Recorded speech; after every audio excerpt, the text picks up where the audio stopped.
Welcome to our newest segment of Art at Home. I'm Michelin Hall with Artistica.shop, and I'm here with Adam Hall. Thank you so much for inviting us here. Absolutely. Thank you guys for being here. So where are we right now? Yeah, we are located at the Wayne, 1500 Main Street in downtown Lynchburg, Unit 103. Let me tell you something.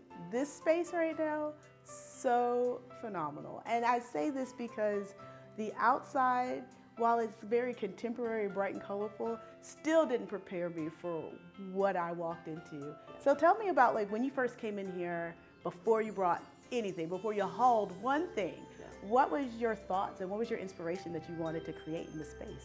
Yeah. So the entire development has really been rebirthed recently.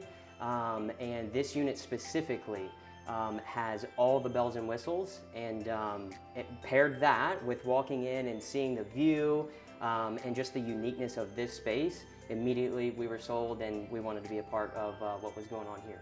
Well, Adam, I can't wait to check out the rest of the house and to see the artwork that was selected. Perfect.